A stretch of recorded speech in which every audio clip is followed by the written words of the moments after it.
I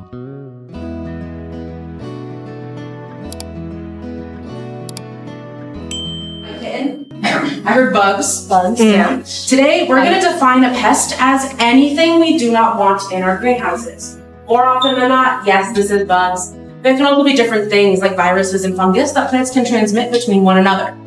So there are a lot of different ways that we attempt to manage these pests. We use cultural and mechanical controls. Something as simple as making sure to clean our tools every time we switch between plants. If we see bugs on a plant, physically taking a hose and just attempting to wash them off. You're also going to notice when we enter the greenhouse from the outside, that door that we're going to open, a fly fan is going to turn on to blow air out towards us as we go in. That's designed to try to keep outside bugs outside of greenhouses. Here we can use some chemical options. We use soft pesticides. Think horticultural soaps and oils like a rosemary or a neem oil to deter pests away. We also use a lot of biological controls. For that, think about it as us delegating to someone or something else to help us take care of a pest. I have an example of that right here behind me. This top row of rearing cages contains our pest. It is a leaf miner fly. This bottom row contains our hero bug, a parasitoid wasp. You guys are welcome to take a step up, take a look at what's going on in there. I'm going to cue up a video in just a moment that will only give us a closer look. They're like super small. Yeah, you can see them. Can you get a video of that? Because Oh, look at egg how down hard there. you think they're The light habitat. You can see them on the leaves. Yeah. Yeah. Why? Yeah. Refiner. Oh.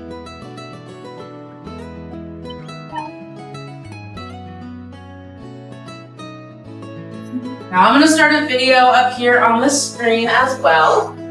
For our story today, think of the life cycle of a bug. You have an adult. That adult is going to lay an egg. Egg is going to turn into a larvae. Larvae will become a pupa. Pupa goes back into an adult. Here you have an adult leaf miner fly. What she is doing right now is she is laying her egg in between the layers of the leaf. Think of an ice cream cookie sandwich. The cookie is the outside part of the leaf. The ice cream is the inside part. This is great for the egg, as there's a lot of protection and nutrients inside of that leaf. However, it's not ideal for the plant because the plant itself needs that space and those cells to produce its own energy. She'll also leave a little kind of sugar layer behind to reseal the leaf and to kind of hold that egg back in there. She'll also eat a little bit of that before she flies away. Now this next clip is going to be the larval form of the leaf miner fly. So you see that pickaxe motion in the front? That's its mouth. That's where it gets its name. It is literally mining out inside of the leaf, just eating all of those cells. And I think it looks kind of cute when it falls into like this. I don't know, it's not good for the plant. This next clip is going to show 8 days of damage condensed down into just 20 seconds. At first, it's not super noticeable because the larvae is very small. But as they eat, they're going to grow. And the bigger they get, the more noticeable the damage becomes. So what we would do, when we first see those lines forming on the leaves, that is when we would introduce the parasitoid wasp. This is an adult female parasitoid wasp. Right now, she's using all of her leg and her antenna to feel for the leaf miner larvae inside eating away. She is then going to use her ovipositor, think about it like a stinger. She's going to lay her egg inside of the leaf miner larvae. The leaf miner was laid in the leaf, now the parasitoid wasp is in the leaf miner. It's a very true parasitic relationship. She's also going to leave some of her scent behind to deter other wasps laying their egg in that area before she flies away. And this next clip, this is now the leaf miner larvae falling out of the leaf. When it hits the ground, it becomes a pupa, and that's what these two systems right down here collect. But in the video, you're going to notice that darker dot in that pupa. That is the parasitoid wasp in its larval form. And just like how the leaf miner ate the inside of the leaf, the parasitoid wasp is going to eat the inside of the leaf miner. And when the pupa enters the final adult stage, there's no more leaf miner fly, only an adult parasitoid wasp. Yay! Loosely. Yeah. Loosely. Now, these, like specific to like leaf miners and parasitoid wasps are native here in Florida. So here in my left hand, I'm going to walk around and show everyone there are adults. And in my right hand, there are a lot of fresh pupas inside. And on the tops of both of these lids, there's also honey. They have a food source as well. And then if we ever notice any of that damage out on those plants, we'll take a container of adults just like this, and we'll open it right at the base of those plants that we're noticing that damage from. So this is more of a reactive form of pest management, not a precautionary. So when we notice those lines, that is when we would introduce our Harris Quid wasp. Whereas you're going to notice when we're walking around the greenhouses, some of the plants are going to have a little packet hanging on it. Those packets, depending on which color, which type of packet, contain different types of predatory mites. That is like a proactive way of preventing other bad pests from like affecting those mites. So there's a bunch of different types of pest management, all just based upon which pests we're dealing with. Now I'm going to walk around, pass out some listening devices. So you are going to put the earpiece on the outside part of your ear, as I detangle this lovely bit. There's a power button on the top that you are going to press and hold to turn it on, and there is volume control on the side as well. Now, who here has heard of the term biotechnology before? See some hands, wonderful. Now, there are a lot of different definitions of the word biotechnology. It's all going to vary based upon which discipline of science you're looking at. Here, we're working with plants. So we're going to define biotechnology as trying to find different tools and techniques to help increase the production and yield from plants. Now, this lab is done in partnership with the USDA, so the United States Department of Agriculture. And one of the projects they worked on in this place is actually in partnership with NASA. If you ever notice those kind of very rectangle compartments right in the very front of the windows you see from the ride, those are completely controlled environments where they're simulating space-like conditions. We're trying to see which plants we can grow up in space-like conditions, like a public space station. So that way we can try to start providing more fresh food up there, not all the preserves that they're usually up there cycling. That's possible because plants have what is called total-potency, which means that each cell of the plant has the total potential to become any new part of the plant that it may need. In the case of when we do cuttings or propagations, we're encouraging them to regrow a root system. Here, we take all of our cuttings, we plant them in an agar like medium. It's a little bit thicker than Jello, but that contains all the water and nutrients these plants are going to need as they start to grow. We grow them under these red and blue lights because the red light helps encourage the roots to grow, and the blue light helps encourage the shoots to grow. Our propagations aren't just fun for us to do at home, but they're also helpful when it comes for science. Say you have one plant, and it takes 2 years for that plant to reach maturity. You are now waiting 2 years to see how one variable you may have changed about that plant's growing environment and how it affects that plant over time. And then if you want to change another variable, you're starting all over again from scratch and you're waiting another 2 years. But in the beginning, if you do 10 propagations, you can change one variable for each one of those propagations, and in 2 years, see how 10 variables play out, instead of 20 years, if you're just constantly restarting over and over again from scratch each time. So not just fun, but also scientifically efficient as well. So we're going to keep on heading right down this way. We are going to enter what happens with water is doing all of the work of delivering nutrients. Now there are 5 things that everyone needs that spells out the acronym LAWS. What does a plant need that starts with the letter L? Light. What about A? Air. W. Water. N. Nutrients, and then S. Sun. We already got sun with light. Soil provides it. It's support. The main reason we normally plant plants in soil is because the roots are taking the nutrients from the soil around it. Here, all of the nutrients are being delivered by the water, so we don't need soil in a lot of our growing systems. An excellent example is this aeroponic growing system right here. Right now, we're growing squash. We've got some here with tomatoes and Brussels sprouts. But these plants are getting all the light and air they need simply by sitting exactly where they are. They're getting all of their water and their nutrients mixed in onto their nutrients inside of that truck. One of those things we're going to be faster to go into this space in water. So finding ways to effectively use both of them, the stuff that will want to one simple example of both space and water usage are these vertebrates right behind me. Now, these were invented by a strawberry farmer right here in Florida. Interlocked together to stack on top of one another. This helps us stay sweet. I know I said we weren't going to touch any of our plants. However, I do want to greenhouse pets I would like to introduce you all to. He lives right down here. We effectively have roots on Stanley. So you are welcome to reach out and gently touch a few of Stanley's leaves. Stanley is a sensitive plant, also known as a tickle plant. So normally, when you probably think of a plant that moves, you might think of like a little slide path. So some advantages sensitive plants can have, like being able to close. Say an animal's walking by looking for a snack to eat, if they brush up against the side of Stanley, all that motion, Stanley's going to close those leaves. Those closed leaves look a lot less appetizing than some big full plants right next to them. Another big advantage is with water usage. Now with the plant, do you want water to stay up on the leaves or go down into the roots? The roots. So if there's something like a big storm and a lot of motion, get ready. Wow. Stanley will close all of his leaves. This gives that water direct access down into that root zone. He'll be reopened in about 5 to 10 minutes. So very easy for him to just pull the water in, push it back out. I will say sensitive plants are very invasive. That is why Stanley is contained in his own pot. Yeah. In the corner of the greenhouses where he's very well pruned and maintained to stay inside of that pot. We're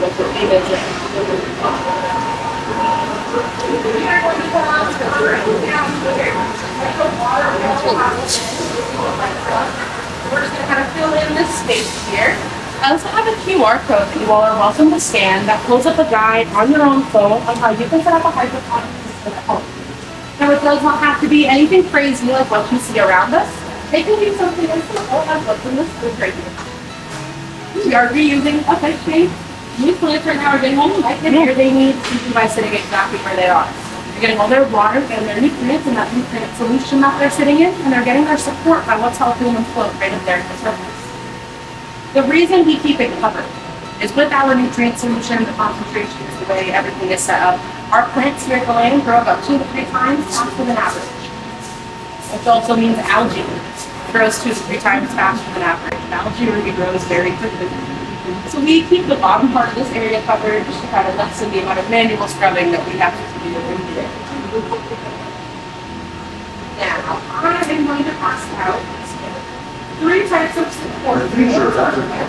The one down there is called coconut core, and these 2 are volcanic rock.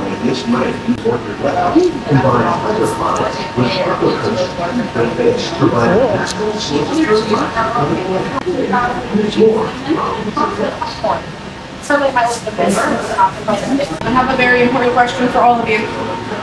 Are any of us here allergic to cucumbers? No? Nope. Fantastic. Less than 1% of your population are allergic to cucumbers. And I have had multiple people on my tour allergic to them. I don't wish to do the math to figure out how statistically probable that is, because that would be too long. But we are going to be able to try a cucumber that was harvested fresh today for all of you. And bear with me a second, I'll put gloves on first to clean hands. But while I'm doing this, you may have noticed multiple imagery of recycling next to me. Here at the land, we are certified the zero waste facility. So what that means is that we divert over 90% of the waste we produce from going into landfills. We do this by recycling a lot of different ways. Out here, you're seeing a very condensed version, only about 6 different streams. In the like some other support areas, we get up into teams where we use the store. We are like overachievers, and we look to divert over 99% of our waste for going into landfills. I truthfully think one of the hardest parts about becoming a certified zero waste facility is the education behind it. Teaching everyone that this area, how to sort out all the waste, how even letting like support changes where it's supposed to go. I think that's one of the hardest parts. Yeah, I'm gonna walk around off your wall cucumber. If you do not want one, you do not have to have one. You can just let me know when I get it. Welcome into our production, also known as our string greenhouse. So in here, you're going to see a lot of plants that look very familiar, that are often grown on very large scales because they're produced all over the world. But you're also going to see a lot of growing systems that are used in large-scale production greenhouses. Every once in a while we're in this greenhouse, you might hear a hiss and a pump sound. That's our nutrient solution.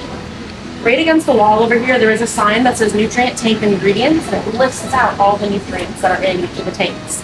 You can see one set of the tanks against the wall right over there. The reason we keep them in 2 separate tanks is at those higher concentrations, if they were all mixed together, it would create an orange sludge. Nobody wants to clean the orange sludge, so we keep them separated until they're being used. So that hiss pump sound you might hear every once in a while is those concentrated nutrients being pulled, mixed with water, There it is. I'm never going to time it that well again. And that nutrient solution being sent down to water whatever's being watered at this point in time. It is all computer automated, so we just check to make sure that it is running every day and that it's running when we need it to be, but we don't have to worry about coming out here with a watering can to every single plant. Now the cucumbers you all ate in that last greenhouse were harvested directly across away from where we are now. We have another plot of cucumbers that we're going to get to down the way, but we constantly keep them rotating through on kind of opposite schedules. That way we always have cucumbers available. Now one of my favorite plants in here are our cherry tomatoes right here. Now this is the Felicity variety of cherry tomato, and they are indeterminate in their growth. What that means is these plants will continue to grow and produce fruit as long as they have the space and resources to do so for the duration of their life cycle. One way we help provide the support for them to continue to grow is by using string. So when they start as small seedlings, we attach string down at the bottom, and as they grow taller, we just gently wrap that string as they continue to grow up. When they get close to the top, we'll actually be able to let out more string from those spools and then move those spools over, leaning and lowering the plants as they go. This has the added benefit of also making it a little bit easier on us when we need to harvest the tomatoes, because all the harvestable tomatoes are going to be lower on the plant, whereas all the new growth is going to be much higher. Believe it or not, these guys were seeded on May 4th of this year. Yes, as I said, things grow very fast. That's the one reason. It's also written on a sign right there, but I don't have to look at the sign because it works.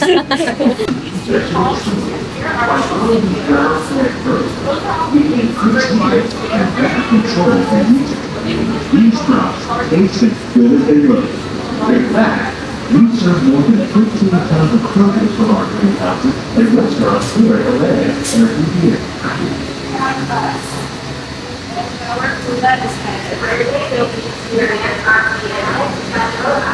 Behind me is what I think might be like the second most recognizable part of living with lions. It's all around lettuce. Behind me, there are 4 tables. Each table holds about 500 heads of lettuce, so about 2,000 heads of lettuce in total. Wow. We harvest 1 table every week. We also start seedlings in our support greenhouses every week as well. We start those seedlings in those rock wool cubes I showed you in that last greenhouse. And once we've harvested one of these areas, cleared it out, flushed it, and are ready to replant it, we'll take those rock wool cubes with those 2-week-old seedlings and put them directly into the squares on this crop. You know when you're little and you're matching a wooden block to a shape? Never go through it. It's called the nutrient film technique, because our nutrient solution constantly flows in a thin layer through irrigation tubing that leads right into the top of the trough, so it creates a film-like texture on the underside. Now, does anyone know, does lettuce prefer cooler or warmer temperatures? Cooler being anything under 80 degrees. Cooler. Yeah. This is Florida. Yeah. It's never cool. I know. The way that we're able to grow lettuce all year round is the water in this system is constantly filled for about 75 minutes. Just like how we can keep our bodies cool on a warm day by putting our feet in a cool body of water, we can keep the lettuce cool by constantly keeping the roots in that 75 water. Now this system is another excellent example of a recirculating system, so that uses water very effectively. After the water flows down through the system, it's brought back up these pipes in the middle, where it's then refiltered, remixed with nutrients, and chilled to 75 degrees. And then it flows right back down through the system as well, which is constantly recycling all of that water loss. There's also not a ton of water loss either, because so many of those holes are full with those rock wool cubes, that even when the water does get warm and it down towards the bottom, if any evaporates, it's just going to get stuck right in the top of that trough and end up falling back in as it cools down. And during different times of year, they do different patterns in the heads of lettuce, even though they're different colored lettuces. I know there's usually food in most of the time some other patterns since Food and Wine has started as well. So always something to keep an eye out on.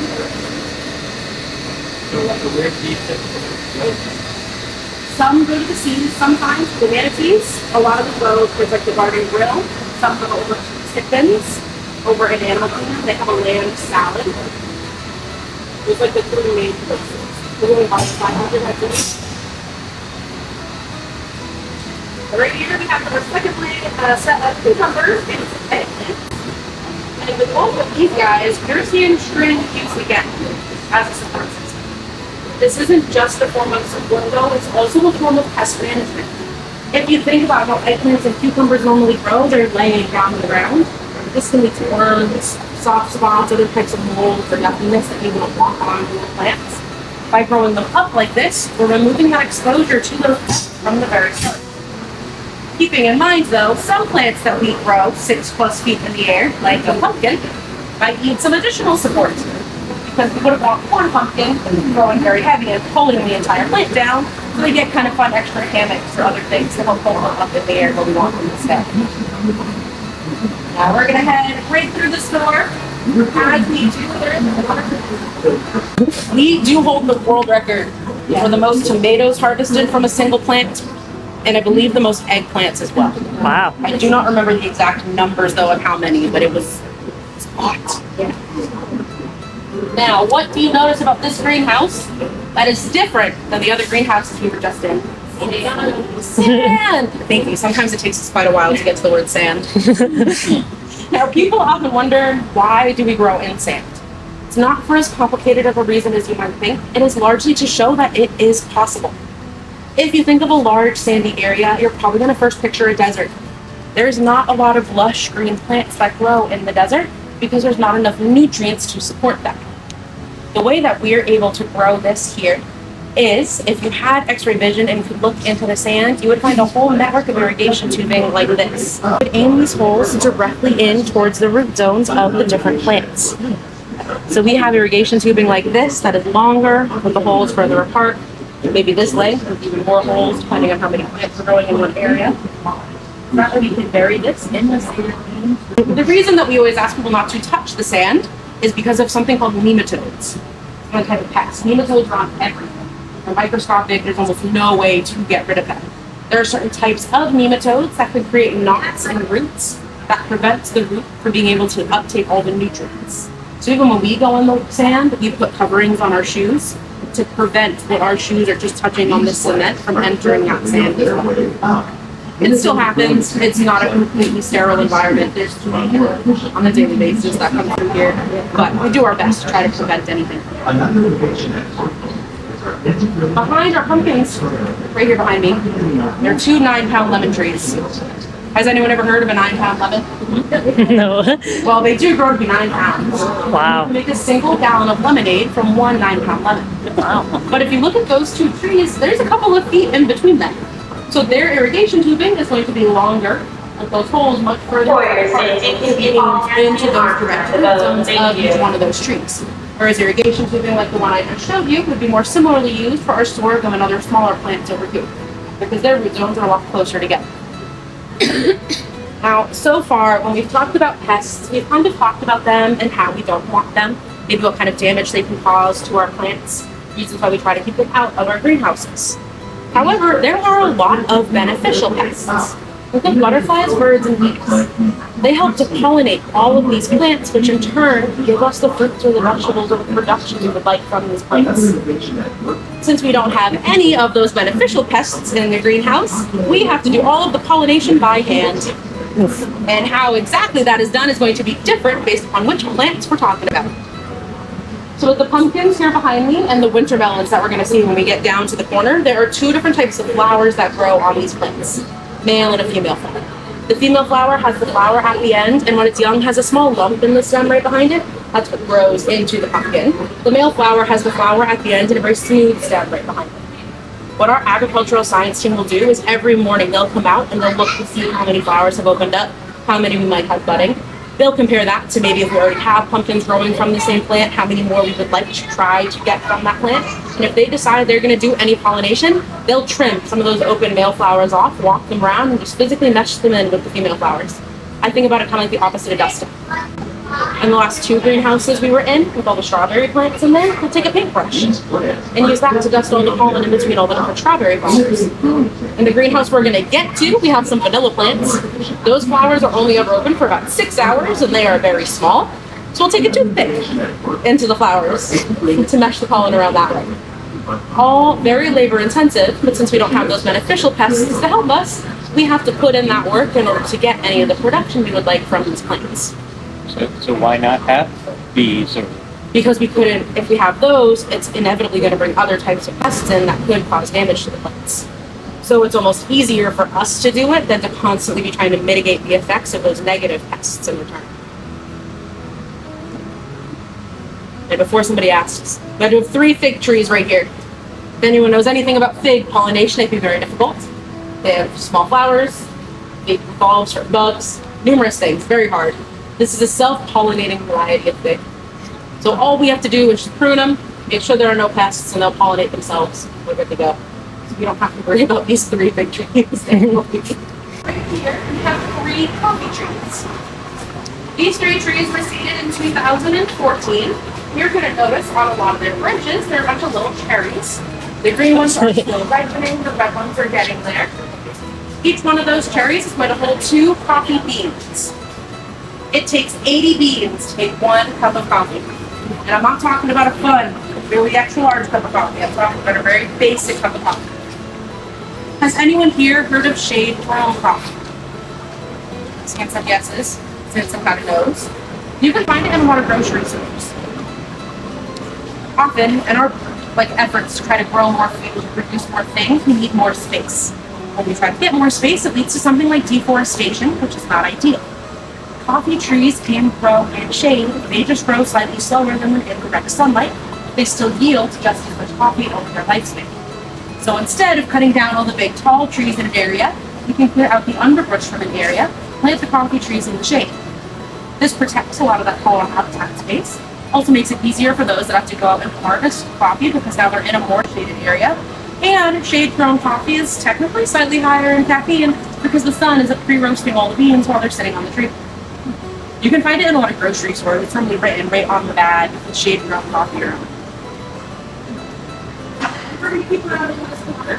As we do our test-style winter melons, you can see one from our last harvest right there on the ground. These guys are full grown, can be anywhere from 7 to 9 pounds. And it seems like the flowers right here. I'm not seeing anything to get the flowers. You are welcome to smell the roses.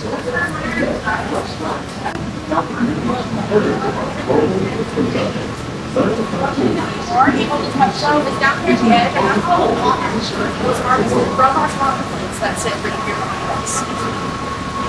Since we try to reuse as much as we can from what we produce, we'll actually save a lot of the cotton we harvest and use it in our holiday decorations. If you did not know, there is also a part of cotton to make an oil from the seeds after the cotton is cut, and it can take the place of vegetable oil. Around this corner, we are walking direct next to the guide path, so please keep your hands on this side.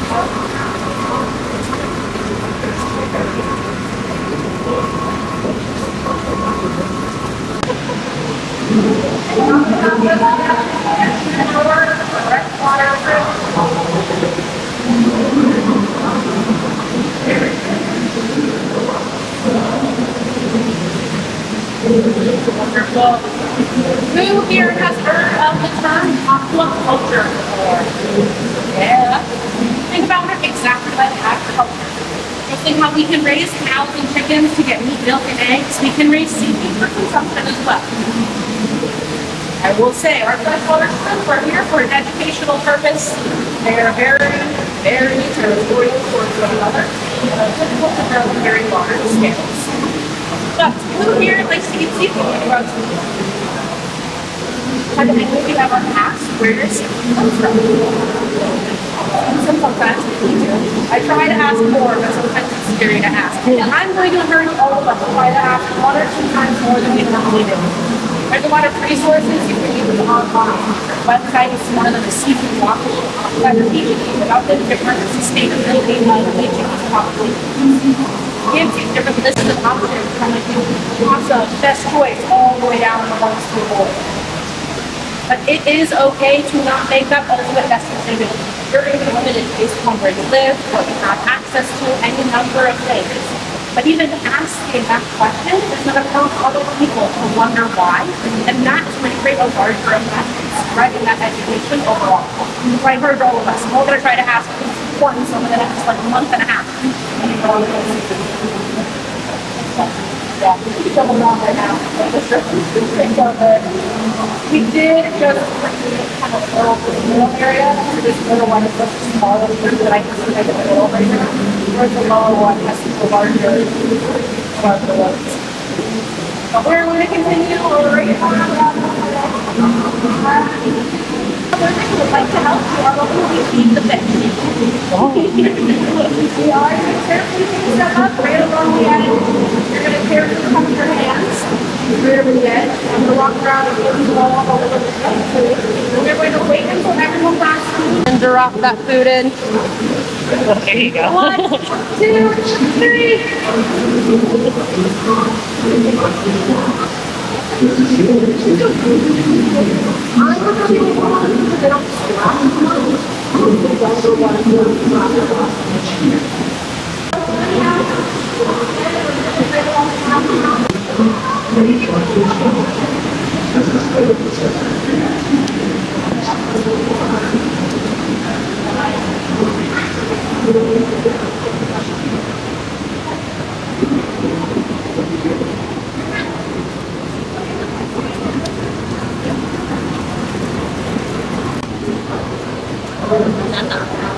Welcome in.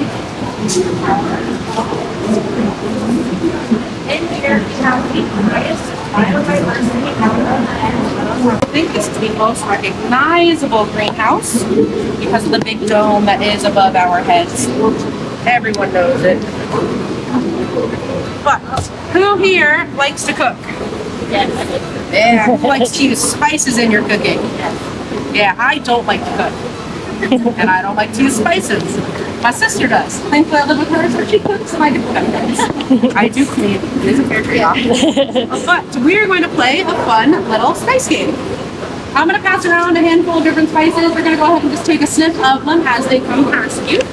And then when I get them all back, we are going to play a fun little guessing game.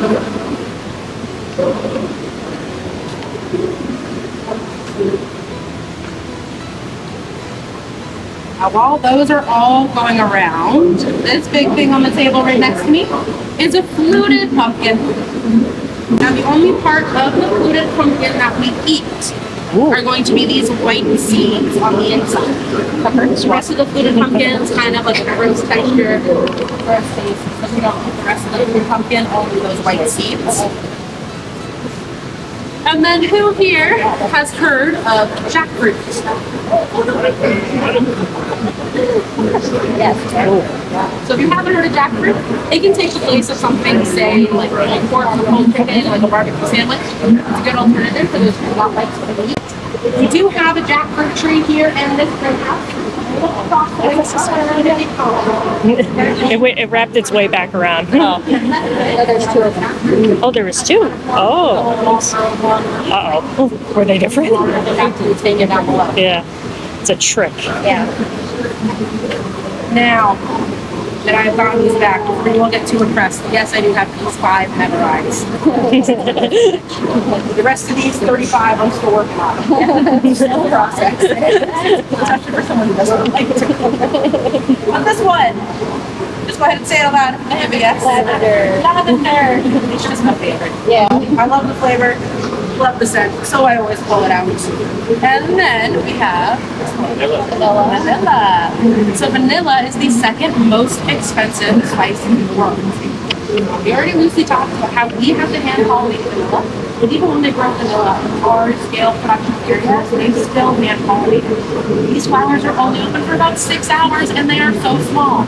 But how high the demand is for vanilla, they have to hand pollinate it in order to produce as much as they would like to. Because we cannot guarantee that there are enough small bugs to pollinate all of those flowers when they open. And then we have these two. Ooh.